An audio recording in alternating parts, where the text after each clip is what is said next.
Welcome to Season 2 of Red Sox Digest, the only show where pain, sarcasm, and false hope collide nightly, like a Masataka Yoshida ground out to second. We break down every loss, every meltdown, and the occasional win, with sarcasm, facts, and no front office spin. Subscribe today at RedSoxDigest.com, or keep wondering how a wildcard team spent an entire offseason avoiding power hitters. And now, here's the crew at Red Sox Digest.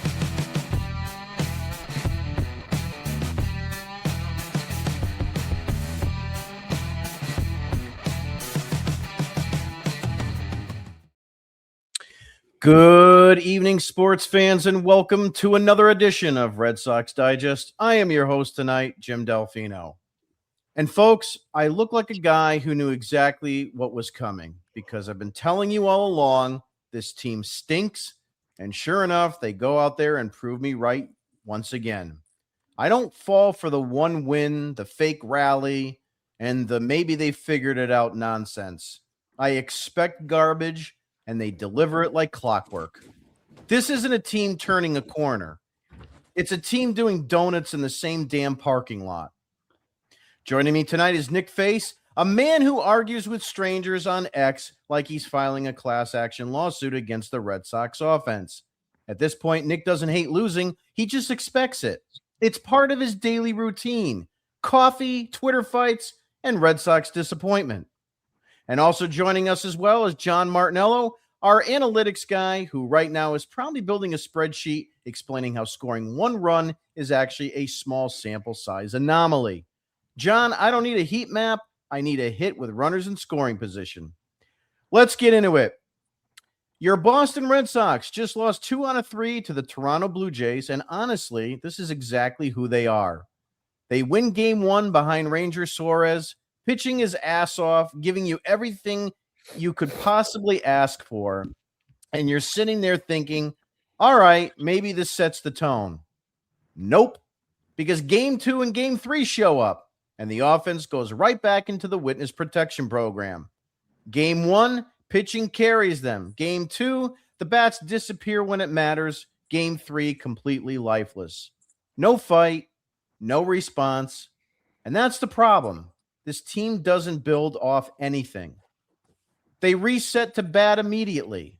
I mean, look at the at-bats in these losses. This isn't pressure. This is routine failure. Strikeout, weak contact, pop up, rinse and repeat. This isn't a cold streak. This is what they do. You're watching the same thing I am. You see a good start, and you already know it's not enough. You see a runner get on, and you don't even lean forward anymore. You see 2 outs and you mentally check out because you've seen this ending too many times. You don't expect a hit. You don't expect a rally. You expect them to fail. And more often than not, they deliver exactly that. Same team, different faces, new manager, new coaching staff. Same exact result. That's not bad luck. That's organizational failure. Because if you change the voices, if you change the dugout, if you shuffle the coaches, and nothing changes on the field, then what does that tell you? This isn't about one guy. This is baked into the team. Chad Tracy steps in, and fine. Give him his shot. But what did we just watch in this series? No adjustments. No situational awareness. No urgency when the game is right there. Ceddanne Rafaela batting cleanup. Just the same offense that vanishes the second it's needed. The offense is the story again. In the series, in the 2 losses, you couldn't move runners. You couldn't execute with 2 outs. You couldn't string together anything that resembled a real inning. Even when they had chances, it felt like they stumbled into them. Like, oh, that worked. Didn't expect that. Meanwhile, Toronto, they didn't have to be special. They just had to let Boston beat itself because that's what this team does best. They get themselves out over and over and over again. And here's the reality. This isn't a blip. This isn't just one series. This is the blueprint. They give you one game, just enough to keep you watching, and then they rip it away with 2 games that look exactly like every other loss. They are inconsistent, they are undisciplined, and right now, they're not a good baseball team. And newsflash, folks, we're not even in May yet. I've said enough. It's time for Nick. It's time for Face the Facts, where excuses get laughed out of the room, your feelings are irrelevant, and your opinion probably doesn't matter. No spin, no cope, just the facts. And now, your esteemed host, Nick Face.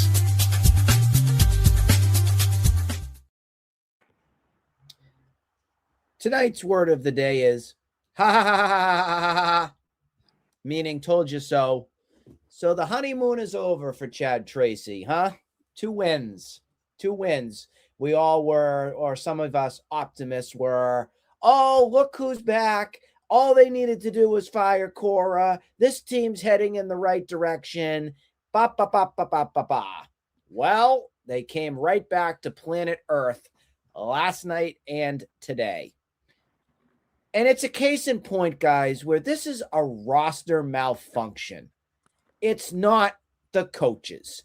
As much as I was preaching for change and wanting to get certain player or coaches out and all that, now you're going to be left with Breslow, who is more of the problem. I think we all identified that together, that Craig Breslow was this issue with this team.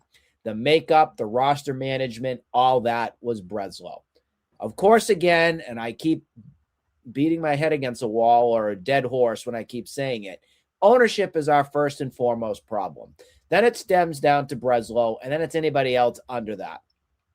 I think we can all understand that Cora's time as manager, though, was done. He was checked out. He did not want to be here for this anymore. It was purposeful lineups that were spiteful in ways that was trying to get Breslow to be retaliatory and make some sort of definitive action. I went and I thought it was going to be a sweep for the Blue Jays. It was not. It ended up being 2 out of 3 that the Blue Jays ended up winning. But all in all, I'm left with that feeling of it's going to be a long season. Today, Brayan Bello was a disaster. I actually laughed. I don't know about you guys when Chad Tracy took Brayan Bello out. I laughed. I go, ha, ha, ha, ha, ha. And then I pointed. And no, I didn't point at my customer to go out the door. I was pointing to escort Bello to Worcester because I think that's what's coming for him. The news of the day, though, was Garrett Crochet going on the IL. Am I concerned about that? I don't think so. I think it's just more fatigue and getting him back in rhythm again. I'm surprised it wasn't dialed back a couple weeks ago after he got shellacked in Minnesota. I think it's just a little bit of a break. Again, we're looking at a guy that last season was a career high in innings pitched, had never done that sort of limit or anything like that before. Am I concerned about it over the long haul? Maybe I have a couple questions, but I still think the guy's a workhorse, and I think he's going to fight through this. This isn't Chris Sale, who's a string bean. This is a guy that's got some meat on his bones, and I think he can get the job done. So I think this is just a little bit of a break. Before this show started, I came at the guys first in our group chat with some updated information regarding what went down on Friday into Saturday. Jim put it out as breaking news. I think it's tough when you're somebody who's in the media, who's in the know. John, I know you have some people in your circle that work with Worcester and are associated in some capacities with the team. I have that also in my wheelhouse, but mine comes from exactly from the team. I'm not going to reveal exactly who my source is, but he's been with this organization since 2009. He's been around the block for quite some time. So I was told directly that and then there was rumors coming out of this before, but I just want to make sure that this is crystal clear to people. The Red Sox had no intention of firing Alex Cora on Saturday or the rest of the staff outside of Jason Varitek. I want to make sure that's clear. I was stunned when I heard that because I'm like, what? You're going to go to Baltimore for Jason Varitek? Varitek's the problem? So this all stemmed from his role. I guess Breslow and him had a beef, and it kept on going. And this started from last season. Jason Varitek, as we know, is a guy that's very big on game prep with his playing days. Kept binders upon binders of notes and information regarding the inside info on hitters and pitchers and all that sort of information. That was something that he carried with him to this staff since 2021. I believe he's been in uniform. Is that correct, guys? Yeah. So I guess what was going on is Breslow became one of those guys who was a micromanager, and Breslow wanted things done his way with his information, his notes from his nerds and his staff. And there was some tension, number one, between Varitek and him, where Varitek on occasion would basically tell him to go fly a effing kite, because Varitek had much more trust in himself than he did with what any kind of philosophical stuff was being spewed down to him from upper management. So I guess it got to the point where those two were not seeing eye to eye very clearly, and Varitek was pretty much checked out and done, saying, screw this. I've worked my butt off. I'm not going to continue to deal with this. So I guess what happened was Breslow and Henry, along with Kennedy, had a meeting Friday after the team went to Baltimore, and while the Red Sox are basically getting annihilated that night, saying that they are going to go to Baltimore. They're going to relieve Jason Varitek of his duties. So the Red Sox didn't want you to know that they were, quote unquote, firing him. They wanted the media to tell you that he was being reassigned. Well, they get to Baltimore after the game. They go downstairs, or I guess they were going back to the hotel because that's where the coaching staff and everything was done, because they had the early game on that Saturday, if you remember. They were worried about rain, so they played early. And there's Kennedy, and there's Breslow, and there's John Henry, pretty much pulling Varitek aside, saying, well, you're done. And then that led to Alex Cora, them having a little thing saying, fine, you want to take Varitek? F you. I'm done too. And you know what? The rest of my coaching staff is done too. F you. Then the coaches for hire bus comes and takes them all away. What an absolute shit fest. Okay? That's what I'm going to call it. That is absolutely deplorable. I'm going to trust my source because I believe it. I don't think the Red Sox want you to know that came out, but I'll tell you it because I think it is absolutely disgraceful how the whole thing went down. I'm going to open it up to the floor for John. I know you had to do your thing too, but I'd love to talk more about it. Yeah, some really interesting things there. If you haven't been able to check them out, check out Nick Face's X account. His account is Face the Facts 15. Nick's word of the day is brought to you by the Red Sox Rally Starter Kit. Tired of waiting for the offense to show up? So are we. That's why the Red Sox Rally Starter Kit comes with a blindfold, so you don't have to watch runners stranded, a stress ball shaped like a strikeout chart, and a pre-recorded message that just says, maybe next inning on repeat, because nothing says Red Sox baseball like false hope and empty at-bats. Now I want to turn the floor over for the Martinello Minute. And now the part they don't want said out loud. No spreadsheets or corporate spin, just the truth, raw and impatient. This is the Martinello Minute. Yeah, so the Chad Sox movement was nice while it lasted. We got two good games out of it. And it looks like the fellas that we root for are back to sucking. They win game one convincingly, 5-0 behind a really good start from Ranger Suárez, bouncing back really nice from that that first inning against the Yankees. 8 innings, 1 hit, 10 strikeouts. Can't ask for anything more on that front. Sox at that point are on a 3-game winning streak, their first of the year. Their offense is putting up relentless at-bats. And then, behind all of that is just 3 great pitching performances. And I'm not going to lie, they got me. I fell for it again.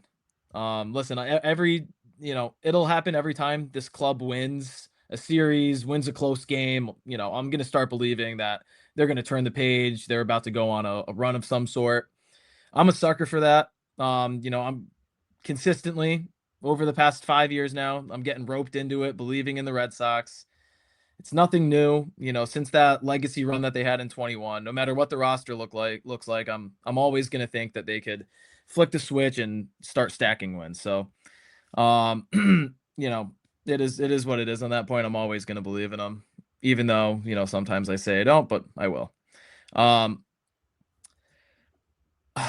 Game 2, the Red Sox had opportunities against Savage. He had no command of his splitter for the first 3 or 4 innings, and he wasn't even bothering throwing his slider. So, Red Sox were seeing straight fastballs in the zone, and these guys still just couldn't figure it out. The box score will say that Savage struck out 3 over 5 1/3, but realistically, he might as well have struck out all 16 batters in the 16 outs that he got, because they just did nothing with it. That bothered me a lot, which obviously it should.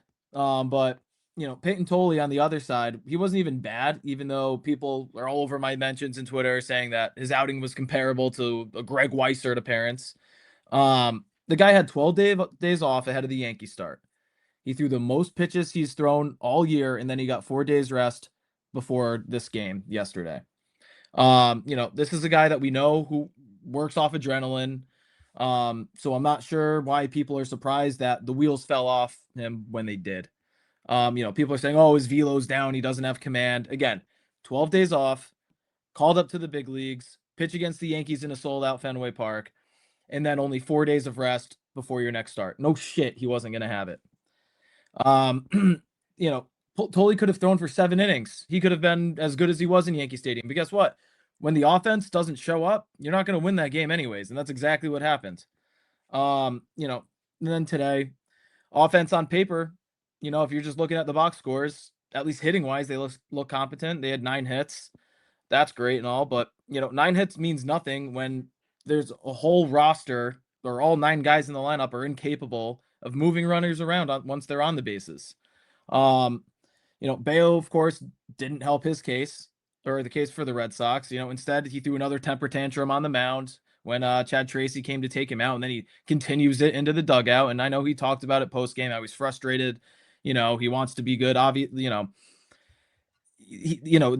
the same shit happens over and over and over again, year after year after year, eventually it gets old. He's 26 years old, about to be 27.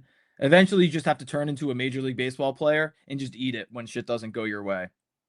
So, to put a bow on my minute, or how Nick says it, an hour, Craig Breslow, fire whoever the hell else you want, because it's going to be a miracle if you even make it to the trade deadline this year. The clock's ticking on you, buddy. And John Henry and FSG, I know that they don't care about the Red Sox, but they do care about their image. So when this team finishes with 70 wins, it's going to be Breslow's ass out the door, again, even if he makes it that far. Yeah, some interesting points there. The Martinello Minute is brought to you by Breslow's Advanced Analytics Magic 8-Ball. Can't figure out why the offense disappears? Neither can they. Just shake Breslow's Magic 8-Ball and get answers like small sample size, process over results, expected batting average was actually good. Meanwhile, the scoreboard says 2 runs in 18 innings. Breslow's Magic 8-Ball, because reality is optional. I want to go into a couple talking points tonight. This should be very interesting. I think we'll start with probably the one that's the elephant in the room, and that is going to be the Garrett Crochet. Here we go again. Breaking today, folks. Garrett Crochet is on the 15-day IL with left shoulder inflammation. Announced today in Toronto during the same series where we just got shut out twice, because why not? Let's just pile it on. This is the guy on a 6-year, $170 million extension. He's their ace, their entire pitching identity, and his shoulders said no. Here's the part that should make you lose your mind. This isn't new. Crochet said himself he lost shoulder strength during spring training and never got it back. And what did the Red Sox do? They sent him out there anyway, repeatedly, shocked totally. The numbers are ugly, a 6.30 ERA, 10 runs in 1 2/3 innings against Minnesota. Your $170 million ace, and his velocity was dropping so fast that radar guns were filing missing person reports. The rotation behind him, okay, it's fine. Gray is on the IL, Crawford IL, Sandoval IL, of Oviedo IL. And then you've got Brayan Bello and his 9 ERA. Suárez coming off one decent outing, like he's suddenly the elder statesman, and whatever lottery ticket they scratch off from Worcester on Friday. Crochet says he's pretty confident he'll be back in 2 weeks. We'll see who's right. Other than that, Mrs. Lincoln, how was the play? With Crochet out, Gray out, and half the rotation on the IL, my question is, do the Red Sox have enough pitching to stay relevant until he gets back? Or is May already lost? Because before it starts. John, I'll start with you. Yeah, I mean, if you're asking if they're going to stay relevant, I don't think that they're relevant right now. The only reason that this team's relevant is because the name of the team is the Boston Red Sox. You know, if this was the Miami Marlins or the Cincinnati Reds, nobody would, say a word about it. Nobody would, that wouldn't be a headline in baseball. So no, the Red Sox aren't relevant. And if they are, it's because, again, the name of their team. But, as far as the depth goes, going into the season, it looked great. You had your 5 guys, 6 if you want to include early that started on the roster to begin the season. You had Bennett, Tolley, Uberstein down in Worcester. And then you have Crawford, Houck, Sandoval all rehabbing. So, initially the depth looked great. And now all of a sudden, not even into May yet, and you're down to 4 guys in the rotation. And you have what's left in AAA. You have Uberstein and you have Jake Bennett. Outside of that, you have nobody else. So you got 2 guys left that are your depth pieces to move up. And then, with Bello sucking, we said on the last show after his last pitching performance, it's time to, send him down to AAA. Guess what? Can't do that anymore. It's not available to you. You have 4 guys that are healthy in your rotation right now. So, if he's just not able to, you have to keep him in there. He has to post the starts because there's just nobody else in line that could take his place right now. So yeah, listen, Red Sox are cooked, man. There's nothing to right the ship unless the offense just miraculously starts hitting like the fucking 27 Yankees. They're done.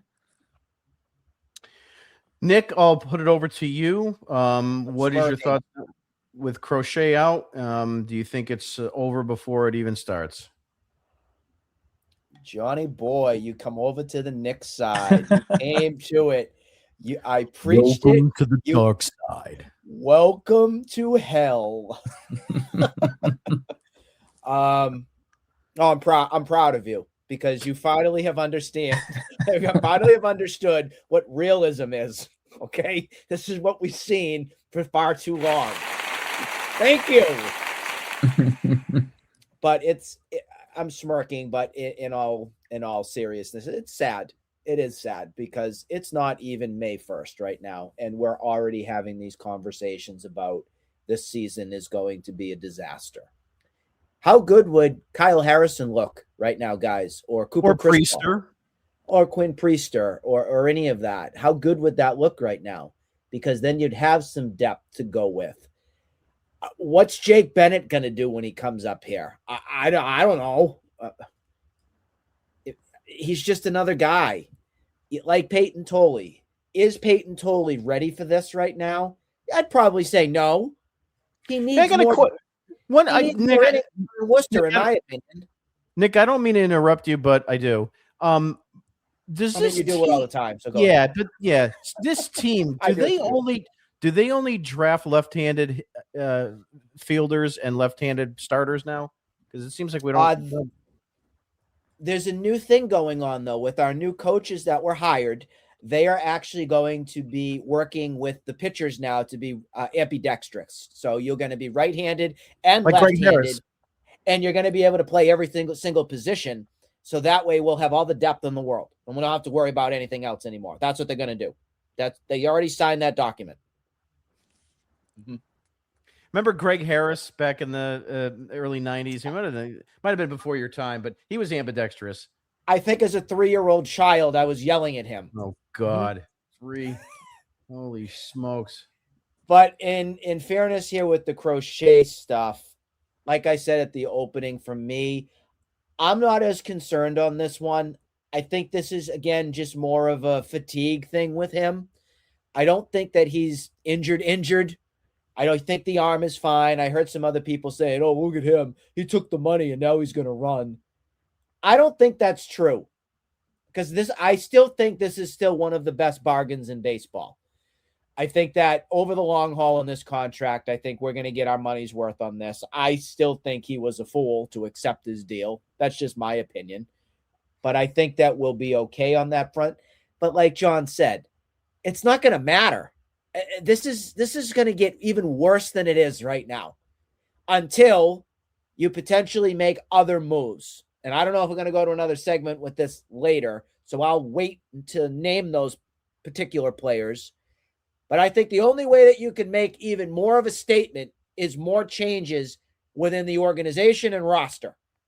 That's just my personal opinion. Yeah. Moving to our next take and talking point is Chad Tracy, the coaching carousel, and the gossip. Cora's fired, Veritek's fired, 5 coaches gone, like Nick said early on. They were loaded into a van and taken down by the river, and I'm not making this up, by a company literally called Coaches for Hire, and you can't write this stuff. Breslow walks in the next morning, addresses the team for 2 minutes. Henry says nothing. Kennedy says nothing. Players couldn't ask questions. 2 minutes. My Duncan order takes longer than that. So what does Trevor Story do? Goes straight to the media, says the direction of the franchise is up in the air. Oh, what have I been saying for 5 years?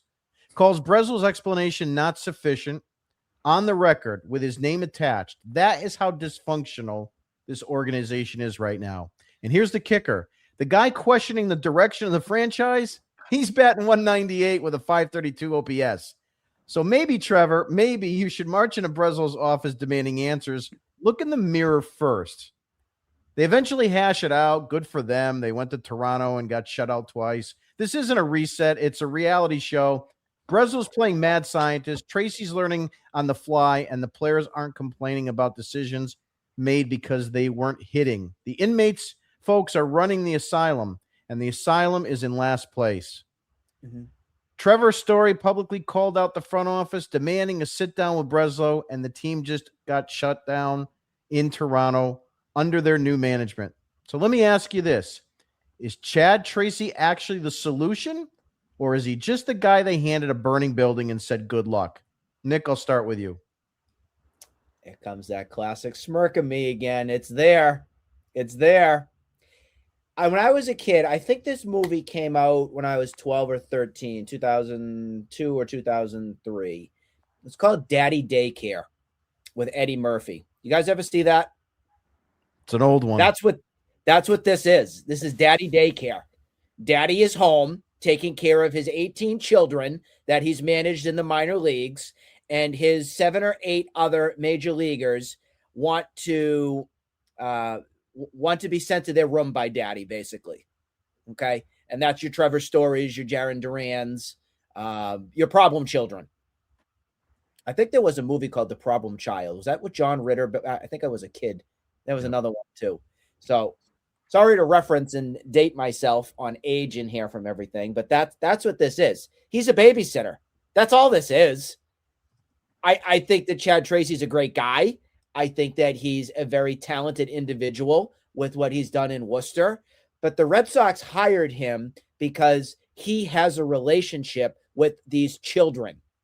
The children are misbehaving, and they don't know how to play baseball in major leagues. So they need Chad Tracy, a.k.a. Daddy, to train them.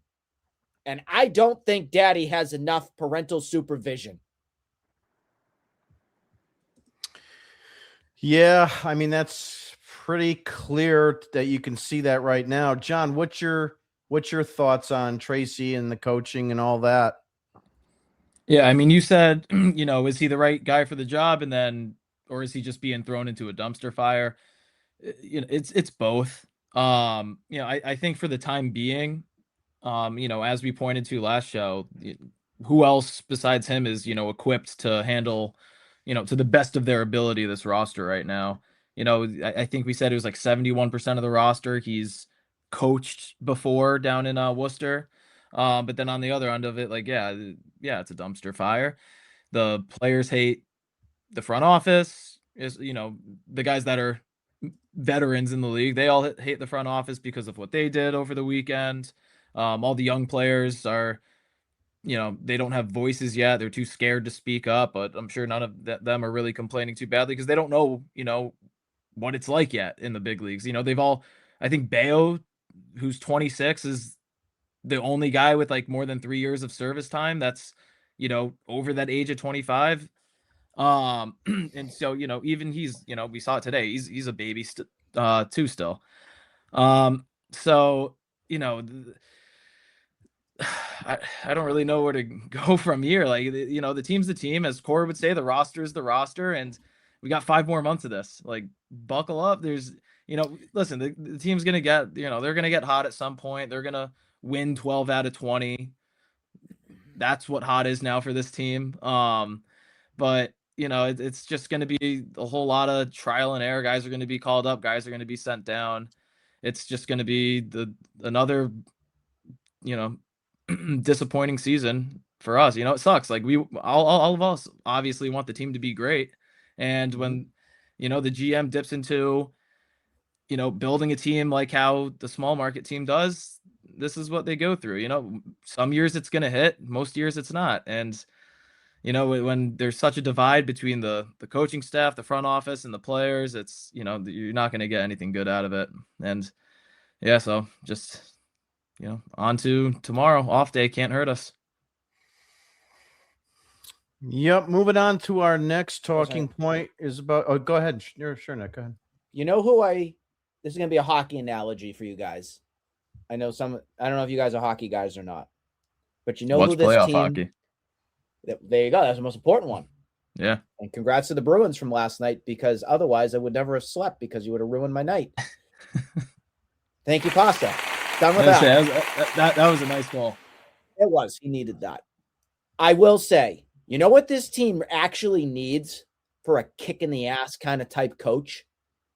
A John Tortorella would be absolutely amazing for the Red Sox right now. To get these little brats to play baseball, just grab the hockey stick, whack them, okay? No, you do not do that. Whack. You do not get picked off a base. Whack. That's what they need. They need that. I feel like there's been too much country club style atmosphere under Cora, and I think that's what translated to all of this enabling.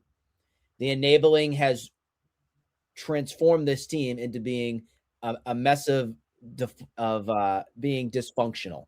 And I think a tough coach, and I don't know, I know you know more about him than I do on Chad Tracy, but Chad Tracy to me comes off a little bit of a softie, meaning that he's a player's kind of coach. I need a tough ass in there. Somebody that the Red Sox wanted Bobby Valentine to be, but a tough, this is how it's going to be. This is how we're going to play baseball. This is how it's going to be done here. Shut your mouth and play. In a way, kind of what Breslow and Kennedy were kind of going with when that team meeting and stuff happened, but more so as a coach, an enforcer type. Tito, yeah.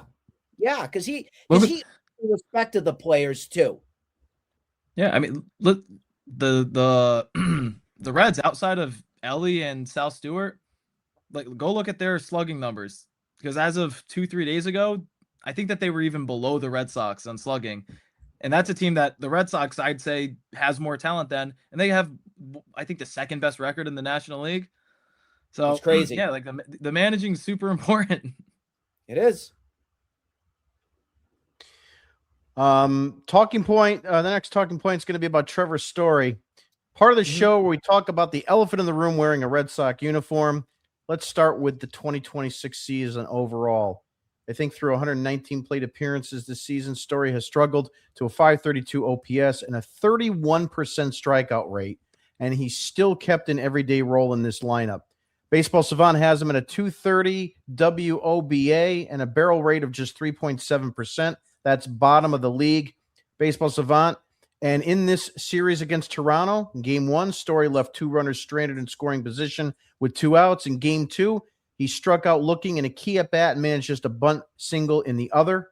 Coming into the series final today, Story hitting 9 for 25 lifetime against the starter. So the numbers are there against him historically, but the question is whether this version of Trevor Story can actually capitalize. Here's the reality check. The guy is signed through 2027 on a 6-year, $140 million deal, and right now he's giving you a 532 OPS with a 31% strikeout. My question is, at what point do the Red Sox stop waiting for Trevor Story to turn it around and start admitting that this is who he is now? Nick, I'll start with you. Right now. Right effing now. I was stunned when Chad Tracy's first lineup came out on, well, it would have been Monday because Sunday he didn't play him. Andrew Monasterio played shortstop, and we were wondering, that is perfect. That's exactly what I was kind of going for when I made that analogy. That was quick. Jim's great. We got to give Jim all the props on this. He is outstanding when it comes to this configuration. I wish I could be like you, Jim. Where's my round of applause? Come on. But in true Trevor Story fashion, we should leave him in Toronto.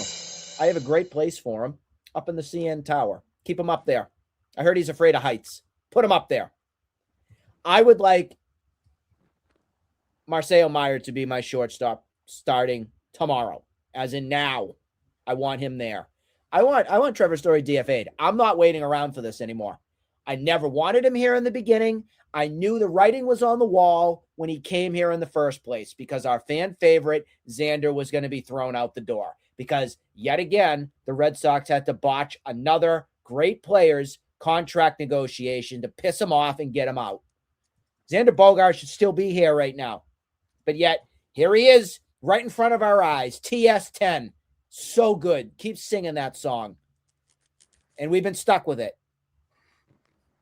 And those that want to say last season's numbers, look, oh, well, that's easy. He had 25 homers, almost 100 RBIs. Oh, that's good. 250.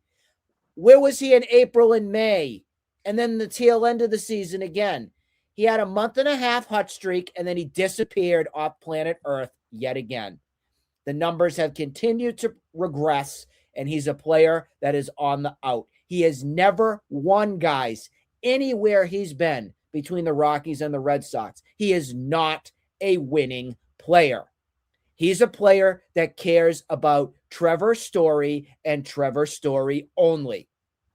A guy that is so in love with himself has to have a tirade to go and have a little chat with Brez. Well, I hope Breslow actually had some stones and stood up to him and said, your play is unacceptable. You haven't earned shit. Sit down. Little elf.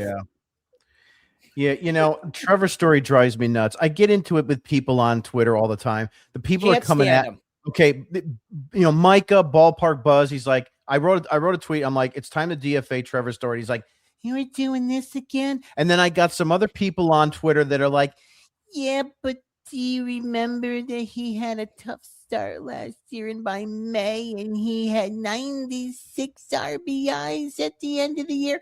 Who in their right mind is delusional enough to think that this clown is going to have a repeat season? Because let me tell you something. If Trevor Story thought Trevor Story was going to have a repeat year, he would have opted out. Dummies. Thank you. There was a reason he did not opt out. He didn't, because the Red Sox are his suckers. Right, and because he knew that he wouldn't get the contract on the open market because he stinks. Get it through your goddamn heads, people. He's terrible. He's got a negative WAR. He is not any good. You're better off putting up a card. You're better off putting up a cardboard cutout of Cal Ripken. John, I'll start with you. Go ahead. Yeah, I mean, listen, if the Red Sox were okay with burning money, Yoshida wouldn't be here anymore either. Well, they used to be. Years ago, Rusney Castillo, things like that, they would do that stuff. They don't want to do that anymore, and that's the problem. Listen, it goes back to Nick's point about the country club. Listen, the past ownership that was here, ask anybody. Everybody referred to the Red Sox as a country club. And then, FSG comes in for 17 years. They care. And the Red Sox win 4 World Series. Now we're just right back to that country club mentality of, it's okay. Fans are going to show up. We're going to make our money. We'll squeak into the wild card because there's extra spots there now. And, since those spots have been available, those teams seem to go on runs. But, back to Trevor Story. I wouldn't DFA him. We saw last year how long of a leash he got. This year, though, I would entertain, just throw him into the DH spot. See if that gets him, only focus on hitting. Maybe that gets his bat going a little bit. But again, Marcelo Meyer is going to be the shortstop of the team for the next 5+ years. So why are we still waiting on him just going there? Just throw him there. Why not? You could have Monasterio play second base. We could have him in the lineup too. There's no reason why he's been putting up at bats. Yeah, there's no reason why to just do it. Yeah. Stop being. They disagree with me and me saying that the Red Sox were finally proactive on all the firings, which depending on what points you want to bring up, just stop. Move Trevor Story to DH. Let him figure it out there, and if he can't figure it out, guess what? We're not playing baseball next year. All right, so you're not going to pay those guys next year anyway. Is that how it works? They don't get paid if there's no baseball played? I'm not sure. Maybe they do. But regardless, you're not playing baseball next year. So this is the last year we're going to see Trevor Story anyways. So just get rid of him. And if they don't play next year, and they do have to pay him, guess what? There's no baseball being played, so that money's being wasted anyways. So listen, move him to DH. If he could perform there, great. Then maybe he could go back to, second base. But him playing a terrible shortstop, negative 2 outs above average. His arm strength is 23rd percentile in the league. He's terrible. Just get him to DH. If he could figure it out, great. If not, then, see you later, dude. John, I don't even want him to DH. I'd rather have Yoshida DH. Yeah, but at least the guy can make contact. At least he can freaking make contact. That's the Trevor only thing. Story's third percentile in the 31 league in chase percent. It's 31% strikeout rate. This is ridiculous. I call him the whiff queen. He's the whiff queen. It's Princess Trevi. Yeah, but he had 96 RBI. Princess Trevi to the rescue. Here he comes. Princess Trevi, everybody. I can't believe the other thing I want to mention. It's very important we discussed before we wrap this. Trevor Story is one of the quote-unquote leaders of this team. Leaders. Does that tell you something? A massive problem, folks. That should tell you right then and there. Story has no business being the leader of this shitbox, okay? That is one of the reasons your team is in turmoil, because of this clown. Get him the F out of here. All right. I saw that boxing accent coming out. Yeah, I know. I did that on purpose. Get him out of here. Park the car. Park my car at Harvard Yard, and I'll take him for a ride. Get lost. I want to just give you an update, Nick. I think you'll like this one better. Chatty daycare. I love Wally in the middle. Wally has more of a chance of being a leader of this team. Put him there. He should play short. Absolutely. He's got big hands. He could do it. Yeah. Absolutely. That's funny shit right there. Come on, you gotta. That's great. I have it on my It is Twitter great. handle. Damn, I'm good, man. Can I That get a chatty movie poster daycare. of that? I need a movie poster. You need to I'll sign it. I'll Sign send it. it to you. Yep, I'll Yeah, send it I'll to put you. it in after my the show. stores, and then you'll get all the residuals from all the people that love you. Last talking point for tonight before we move on to other things is I hope I'm not the only one, but we're done with Brayan Bello. Brayan Bello said today after his whiplash incident on the freaking mound today when Tracy tried to take him out. Obviously, I was upset, Bello said through translator Benitez. I haven't been able to pitch well in the last few starts. I haven't been able to pitch deep into games. That's what I want. And today it went that way as well. So obviously I was upset to come out of the game. Dude, you stink, okay? You could, when Tracy went out to the mound, you could smell the shit in his pants on the mound, okay? You are the worst friggin' starter that I have seen in years. You drive me up the wall. I would take Clay Buchholz 7 days a week and twice on Sunday over you. Whatever Pedro was doing for you in the Dominican did not work. You suck, whether you have dreadlocks or not, brown hair, green hair, I don't care hair. You suck. John, go ahead. You said anybody. You're taking last year's Houck over him? I'll take Houck left-handed. Okay? This guy is bullcrap. Okay? His whip is 224. Do you understand what that really means? That means, folks, that anybody that's watching, he puts 2.5 runners on an inning. Automatically. That's good. That's good. Automatically. It's like Dice K loading the fucking bases and getting his way out of it. That's the thing. He got out of it. Bello can't get out of it. Pedro told him to do that, Jim. That's He's the secret. Almost 2.5 runs, folks. He's almost getting bases drunk when he comes in for the inning. Maybe he is drunk out there. That might explain things. You talk about the ghost runner in the 10th inning. Well, when Brayan Bello comes out, 2 ghost runners are on to start the inning. That's the analogy, folks. I also think it's hilarious that he did his hair today, like how Pedro used to have it. You look like Carrot Pedro Top. told him. He needed the clown nose. It would have been perfect. They could have just put the circus right at the Rogers Center. Seriously, I'd rather watch Nate Eaton pitch. They would.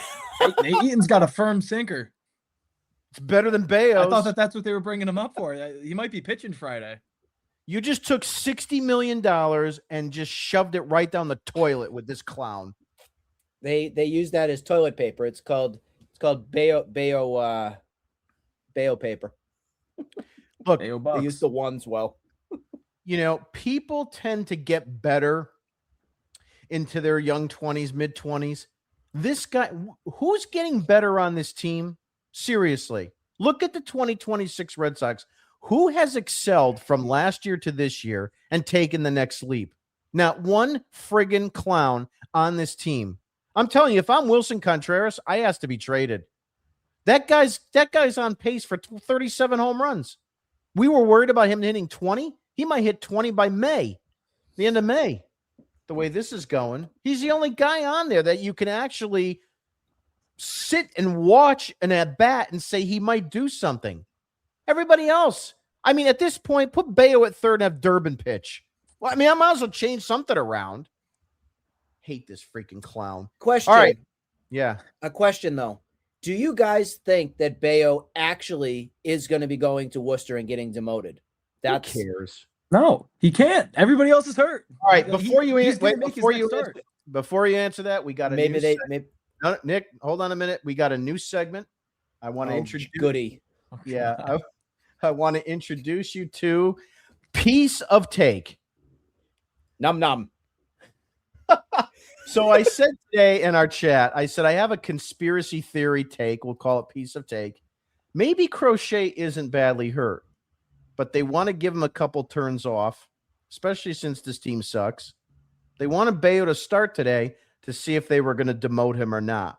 Then they can bring up that other kid, Bennett, to take Crochet's turn in the rotation. By the time Bello comes back around again, they could have Gray back. I'll ask 30 seconds. I'll ask your thoughts on that, John.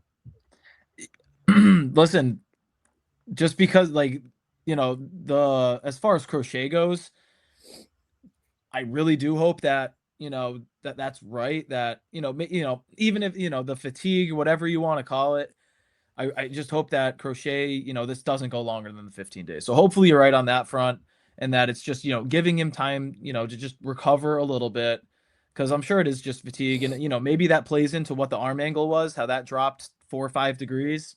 Maybe that is just him being tired. But, you know, now that you take him out, like, again, Bello can't go anywhere. There's nowhere, you can't take him out. You have 4 guys in the rotation as is, and you have one guy. I have a great place for him. I mean, there's good places for him to go, but you can't do it right now. He's gonna make his next 2 starts, whether you like it or not. So we're gonna have to deal with it, and then maybe once Crochet's back, Sonny Gray's back, then you could make the adjustments that need to be made with him, or the change of scenery. Nick, your thoughts? That cake looks delicious. Can I have a piece? My take is that I actually agree with you. I think that this is all a let's get you mentally right. Let's fix some things and look at video and get your angle right, and just take 2 starts off and get right back in. What I did like is that Crochet already came out and said, this is going to be no longer than 15 days. I'm going to get the ball. I'm going right back out there. That is the other reason why I'm not feeling this is super serious. This is just a reset for him to get him back into a nice rhythm. Well, I wrote that comment or that take at 5:43, and the reason why is because it was after, you know, we saw that discussion with Crochet before the game, and that's what kind of, like, you know, rang the bell for me. And I said, you know, maybe this is it. John, really quick. Just came across this tweet. Worst ERA through the first 6 starts of a single season in Red Sox history. Number 1, Alan Webster, 9.57 ERA. Number 2, Brayan Bello, 9.12 ERA. That's in Red Sox history. That goes back to the 1800s. Why do we keep breaking records with crap every time you turn around? Yeah, I mean, what was it last? You had the Crochet in Minnesota last year. It was Tanner Houck doing, I think he was like the first Red Sox pitcher ever with like back-to-back 8+ runs. But at least his arm just blew up. Like, okay, Brayan Bello's just, you know, getting in Brayan Bello's way. Moving right along. We're gonna go into pitching probables. And so what we have for the next series, like it even friggin' matters. We have the Houston Astros coming into town to cheat. Too bad Alex Cora is not around. Friday, May 1st. So we don't have a game tomorrow. Friday, May 1st at 7:10 p.m. against Houston. We still don't have a starter for this game. We believe it might be Jake Bennett, but we're not quite sure yet. But I think it's pretty clear. Against Burrows on Saturday, 4:10 p.m. start. Connolly early against Arrighetti, and then Sunday, May 3rd at 1:30 is Ranger Suárez, and there is no probable yet for the Houston Astros. John, I'm going to start with you. 60 seconds. What do you think is going to happen? What's your predictions for this series? So Jake Bennett's going to get the ball on Friday. That's my assumption. Your opponent's Mike Burrows, who, if I remember correctly, didn't shove it up the Red Sox ass when they were in Houston, but I think it was like 2 runs over 6 innings, which is a quality start, what you look for every time you go out there. I'll make this quick. Red Sox are going to sweep, and I'm just going to keep on saying that until they do sweep. So Red Sox sweep.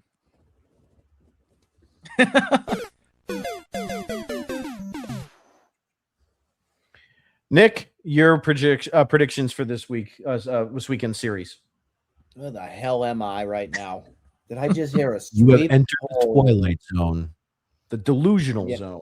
Let me put my eyes into my light for a second. Okay. Boy, John. Just rolling with Oof. it until they got to sweep somebody at some point. I think you need some pom-poms and the cheerleader and the whole get up and just go hang out with Wally for the night. Anyways.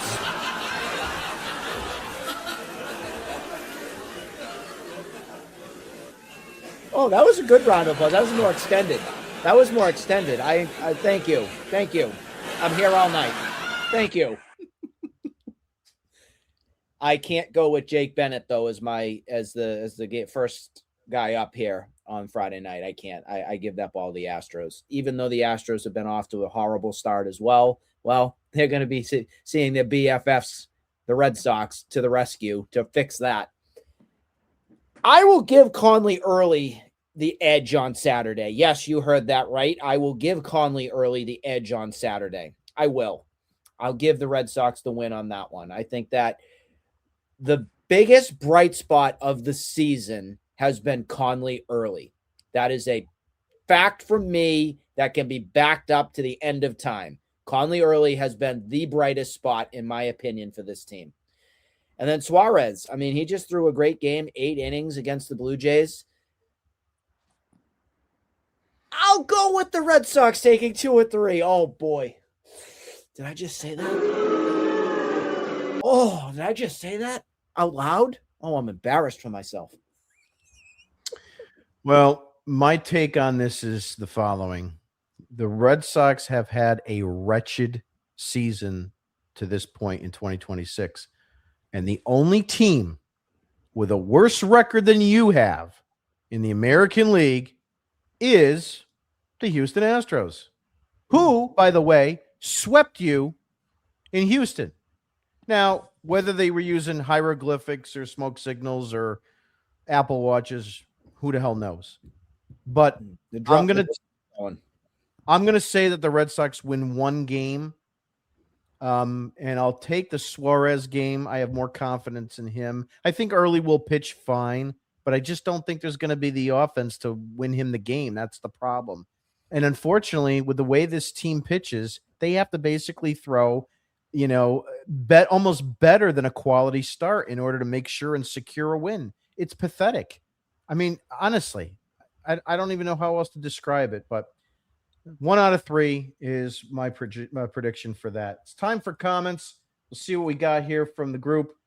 While Jim's doing that, I just want to say to our audience out there, this audience tonight is tremendous. We're almost at 400 viewers here tonight. We appreciate you watching. We hope you enjoy it, but this is a wonderful thing to see. So I thank you if you are watching. Yep. Michael says the roster is the roster. It certainly is.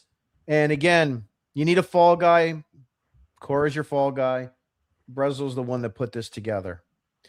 Betty says, I made it. There is no saving this team. Instead, fire all the coaches instead of Breslow and the Butcher. Since kicking Raffy out of town, no hitting, and Bregman gone too because of why. I don't know. Bregman seemed like he was the best players manager on that squad and helped everybody out. And now you're seeing people that can't hit. So you kind of wonder what kind of influence Bregman really did have.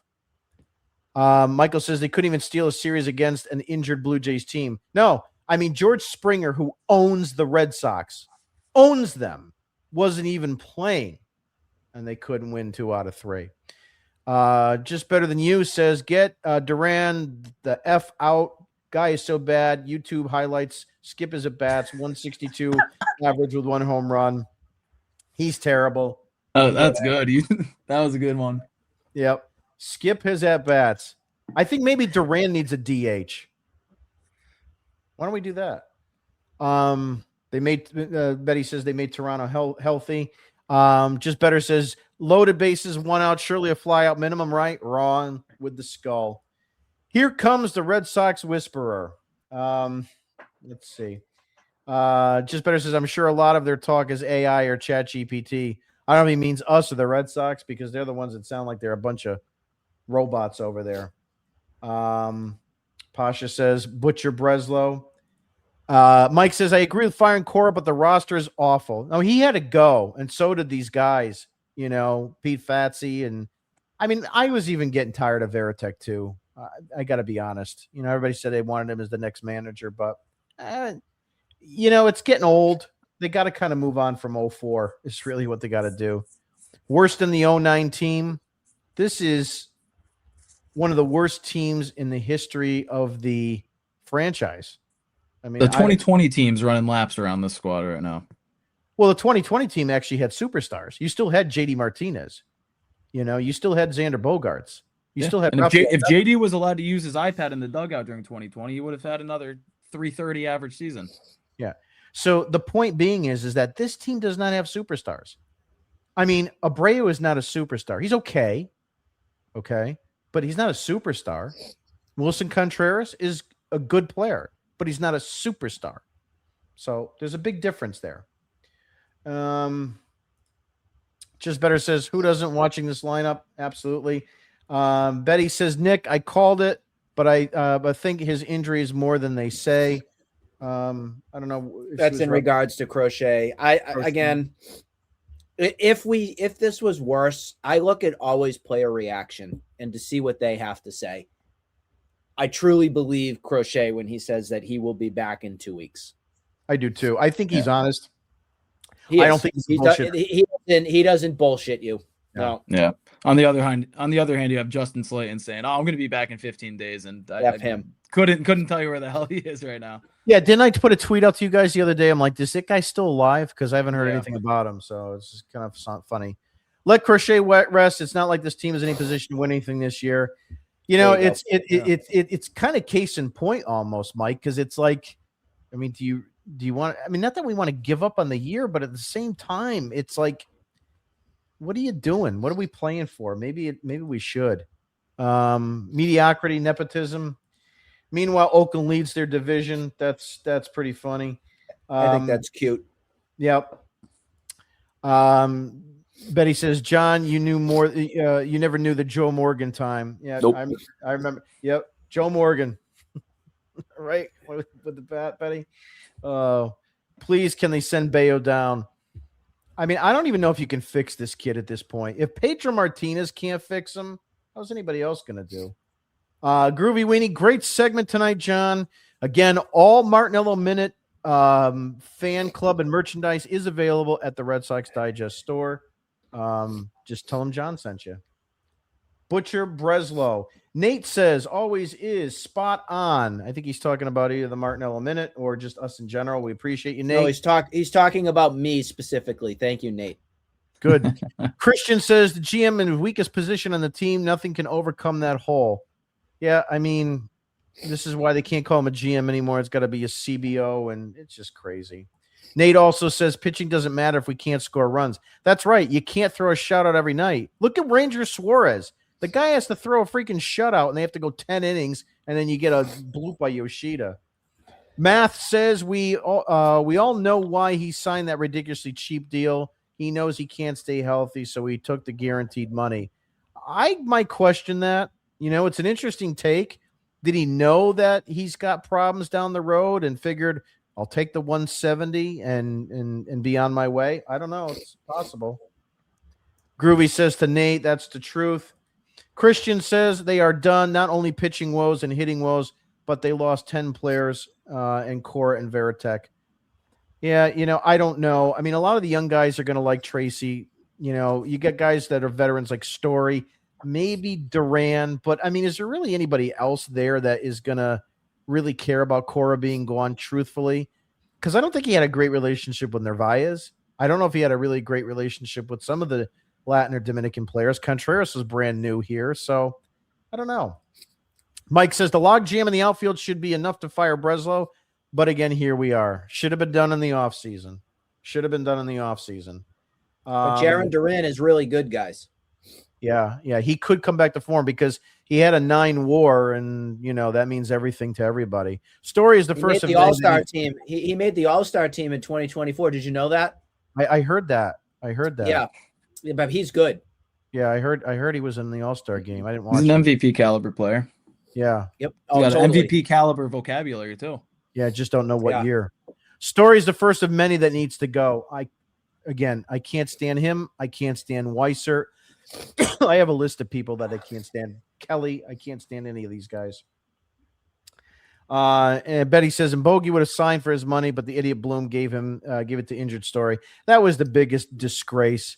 They could have had Bogarts signed during the season. He would have never reached free agency and would have never been lured over to San Diego. Yeah, But he wanted. what? Bogarts wanted one. The Red Sox and him were talking, 160, right? Yeah, it was somewhere between 160 and 180 Right. in the spring training of Yeah. what was And that? he got 22 or overwhelmed. 23. Yeah.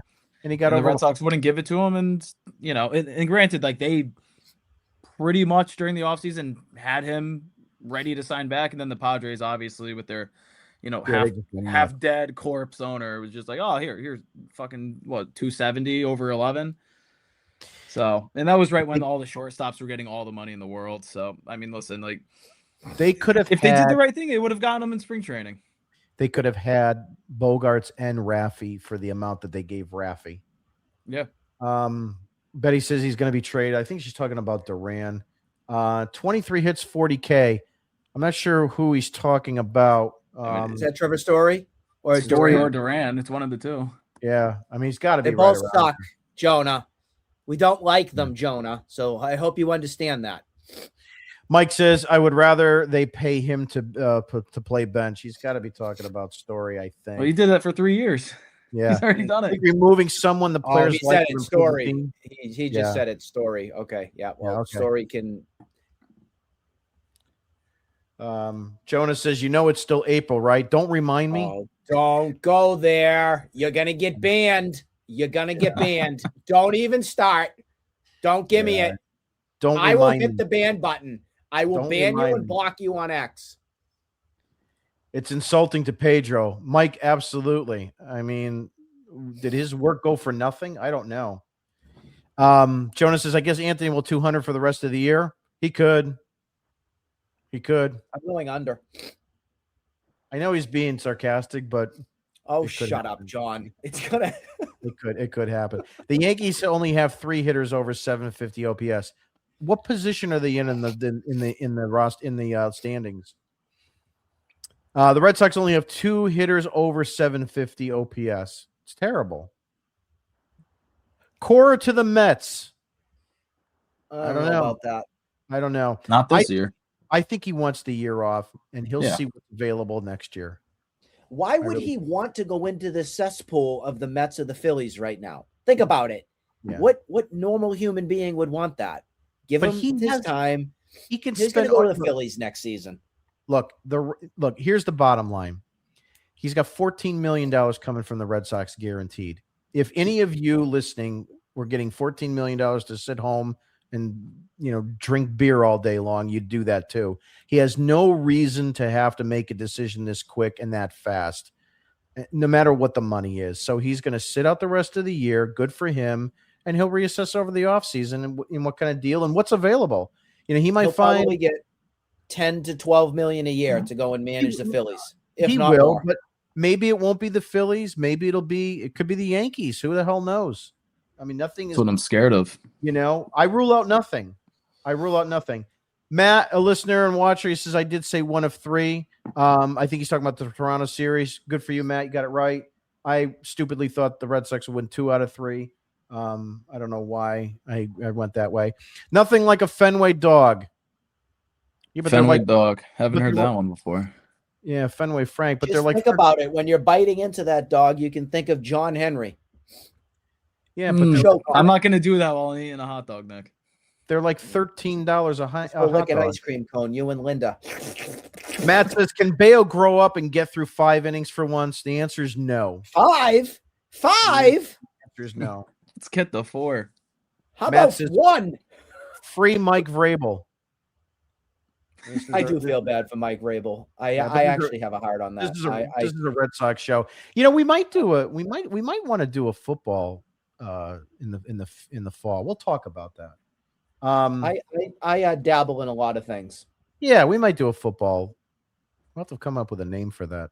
And I mean John, sports, you sickos out there. Matt says, John, they ain't gonna sweep anyone all year. With all due respect, listen, play back the footage. Listen, I did not specify who's sweeping the series. I just said it's going to be a sweep. All right. All right. Play So back. if you want to get technical, he also didn't say it was this series. He just said That's a true, too. sweep.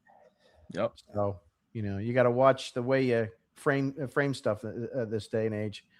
I'm confused though. Is Vrabel under arrest? We'll find out and let you know. Maybe by his wife. Yeah. Yes. Diana And by Rossini TMZ. got him, so he isn't free. It kind of it depends on. Yeah, on we're your obsessed. ankle. We're getting a little obsessive here, folks. Like, Yeah, the Red Sox pitcher on Friday is perfect. I haven't heard. Do you guys know any stats on perfect? I haven't read what perfect has done. If I'm reading he's this correctly, he perfect. got a 0 ERA so far. Yeah.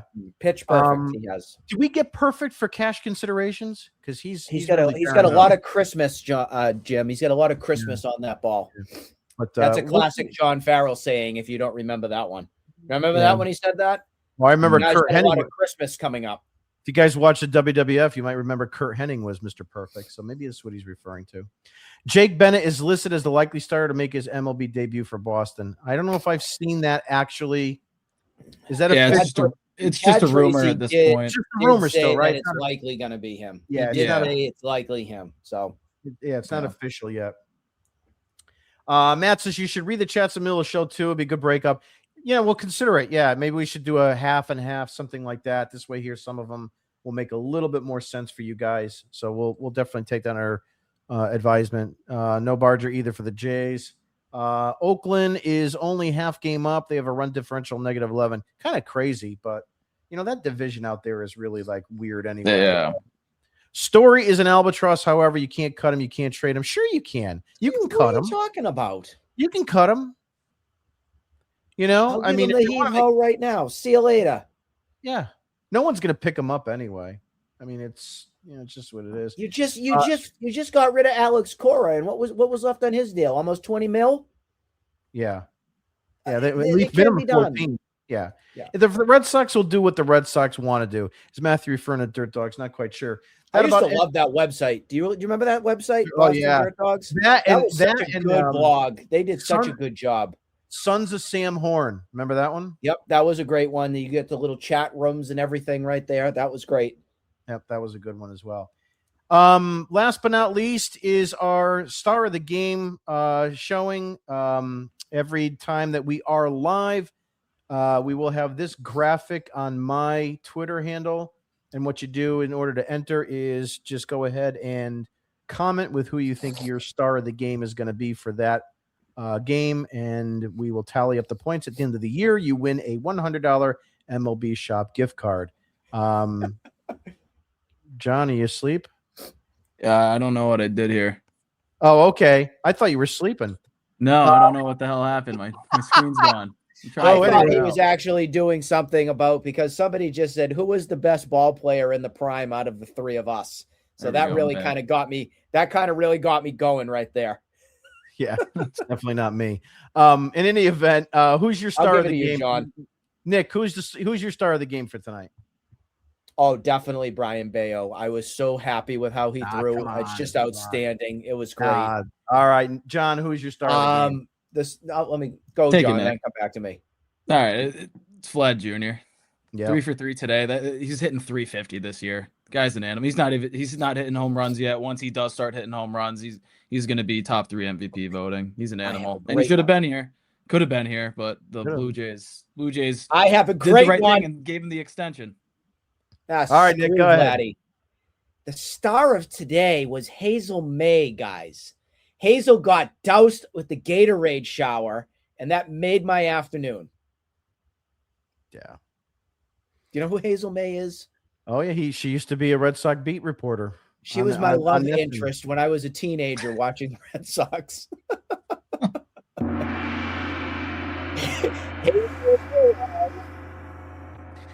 She well, actually she did get around with some of the players on the team. Yes.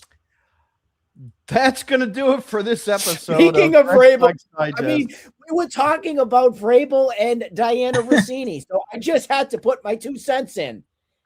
I want that button to hit 400 before we wrap. We cannot wrap until we hit 400. 400. One more person. come on, one more. $3.99. One more. Oh, do- Nick, you're scaring him No! off. Scaring One them more. away. 398. Give me one. Give me 2 more.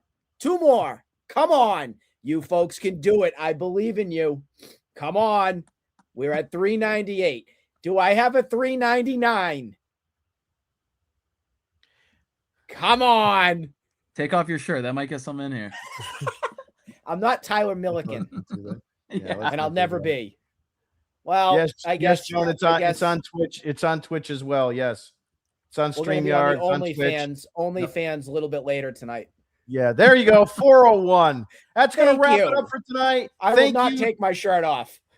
I'd like to thank everybody that watched tonight and everybody that chimed in. Remember, we always play your comments on our show, so definitely give us some good feedback to put on the show and questions to answer.